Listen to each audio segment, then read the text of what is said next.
Hi stove top സ്റ്റോറീസിലേക്ക് എല്ലാവർക്കും സ്വാഗതം. ഇന്ന് നമുക്ക് റെസ്റ്റോറൻറ്റ് സ്റ്റൈലിലുള്ള എഗ് ഫ്രൈഡ് റൈസ് എളുപ്പത്തിൽ എങ്ങനെ വീട്ടിൽ തയ്യാറാക്കാൻ നോക്കാം. വീഡിയോയിലേക്ക് കടക്കാം.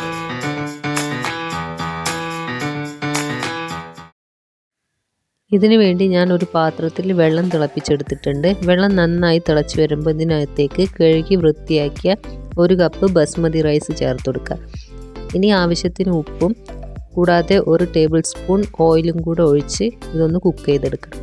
നന്നായി കുക്കായി വരേണ്ട ആവശ്യമില്ല, ഒരു 3/4 ഭാഗത്ത് മാത്രം കുക്കായി വന്നാൽ മതി. നമുക്കൊന്ന് വെയിറ്റ് ചെയ്ത് ഇതൊക്കെ ഒന്ന് ഇളക്കി യോജിപ്പിച്ച് കൊടുക്കാം. ഇപ്പോൾ നമ്മുടെ റൈസൊക്കെ ഒന്ന് കുക്കായി വന്നിട്ടുണ്ട്. ഇനി നമുക്ക് മാറ്റി വെക്കണം. റൈസ് നന്നായിട്ട് തണുത്ത് വരണം. ഒരു പരന്ന പാത്രത്തിലോട്ട് മാറ്റി നമുക്കിതൊന്ന് തണുത്ത് വരുന്നത് വരെ വെയിറ്റ് ചെയ്യാം.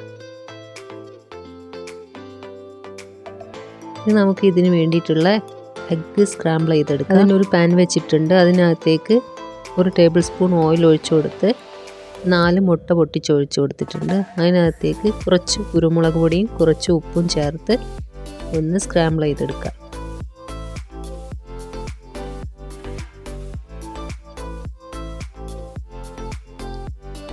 മുട്ട കൂടുതൽ വേണമെങ്കിൽ കൂടുതൽ ചേർക്കാവുന്നതാണ്. ഞാൻ 4 എണ്ണമാണ് ചേർത്തത്.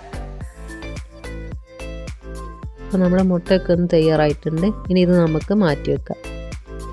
ഇനി നമുക്ക് ഫ്രൈഡ് റൈസ് തയ്യാറാക്കാൻ ഒരു പാൻ എടുത്തിട്ടുണ്ട്. അതിനകത്തേക്ക് 2 ടേബിൾ സ്പൂൺ ഓയിൽ ഒഴിച്ചു കൊടുക്കുക. അതിനുശേഷം ചെറുതായി അരിഞ്ഞ വെളുത്തുള്ളി, സ്പ്രിംഗ് ഒനിയൻ്റെ വൈറ്റ് പാർട്ട് ഇതെല്ലാം ചേർത്ത് ഒന്ന് മിക്സ് ചെയ്തെടുക്കുക.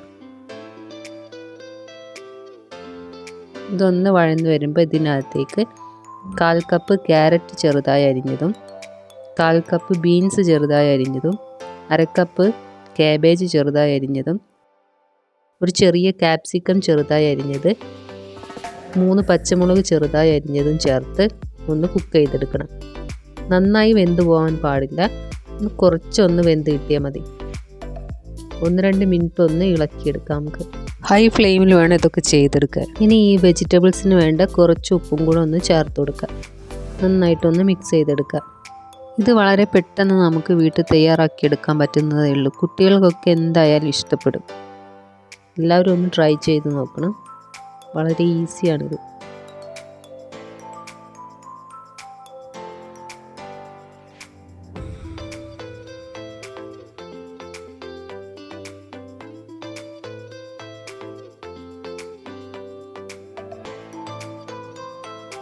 അപ്പോൾ നമ്മുടെ വെജിറ്റബിൾസ് ഒക്കെ കുക്കായി വന്നിട്ടുണ്ട്. ഇനി ഇതിനകത്തേക്ക് നമുക്ക് എഗ്ഗ് ചേർത്ത് കൊടുക്കാം.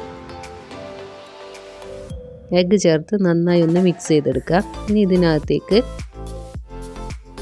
1 ടേബിൾ സ്പൂൺ സോയാ സോസും 1 ടേബിൾ സ്പൂൺ റെഡ് ചില്ലി സോസും 1/2 ടീസ്പൂൺ പഞ്ചസാരയും ചേർത്ത് നന്നായിട്ടൊന്ന് ഇളക്കി യോജിപ്പിച്ചെടുക്കുക. ഈ സമയത്തൊക്കെ തീ ഹൈ ഫ്ലെയിമിൽ തന്നെ വെക്കണം. നന്നായിട്ടൊന്ന് മിക്സ് ചെയ്തെടുക്കുക.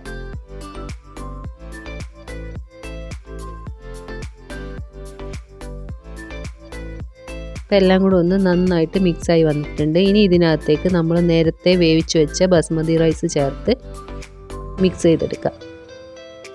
ഇനി ഇതിനകത്തേക്ക് കുറച്ച് കുരുമുളക് കൂടെ ചേർത്ത് കൊടുക്കുന്നുണ്ട്. അതിനുശേഷം 1/4 കപ്പ് സ്പ്രിംഗ് ഒണിയനും കൂടെ ചേർത്ത് നന്നായിട്ട് മിക്സ് ചെയ്തെടുക്കുക. ഇത് വളരെ മെല്ലെ വേണം മിക്സ് ചെയ്തെടുക്കാൻ. റൈസ് പൊടിഞ്ഞു പോകാതെ നോക്കണം.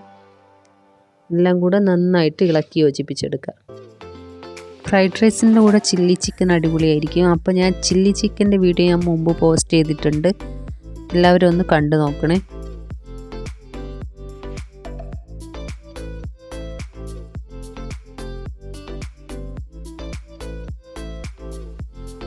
വളരെ കുറഞ്ഞ ചേരുവകൾ മാത്രം ഉപയോഗിച്ച് വളരെ പെട്ടെന്ന് ടേസ്റ്റി ആയിട്ടുള്ള ഫ്രൈഡ് റൈസ് നമുക്ക് വീട്ടിൽ തയ്യാറാക്കിയെടുക്കാവുന്നേ ഉള്ളൂ. അപ്പോൾ എല്ലാവരും ഇതൊന്ന് ട്രൈ ചെയ്ത് നോക്കുക. നമ്മളെ ഫ്രൈഡ് റൈസ് ഇവിടെ റെഡി ആയിട്ടുണ്ട്. വീഡിയോ ഇഷ്ടപ്പെടുകയാണെങ്കിൽ എല്ലാവരും ലൈക്ക് ചെയ്യാനും ഷെയർ ചെയ്യാനും സബ്സ്ക്രൈബ് ചെയ്യാനും മറക്കരുത്.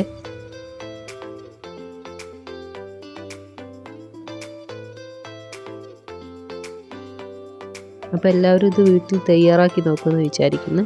ലാസ്റ്റായിട്ട് കുറച്ച് ഉപ്പ് കൂടെ ചേർത്ത് കൊടുത്തിട്ടുണ്ട്. ആവശ്യമുണ്ടെങ്കിൽ മാത്രം ചേർത്ത് കൊടുത്താൽ മതി. അപ്പോൾ ഈ എളുപ്പത്തിൽ തയ്യാറാക്കാൻ പറ്റുന്ന എഗ് ഫ്രൈഡ് റൈസ് നിങ്ങൾക്ക് എല്ലാവർക്കും ഇഷ്ടമായി എന്ന് വിചാരിക്കുന്നു. അടുത്ത വീഡിയോ ആയിട്ട് നമുക്ക് വീണ്ടും കാണാം. അതുവരേക്കും ബൈ.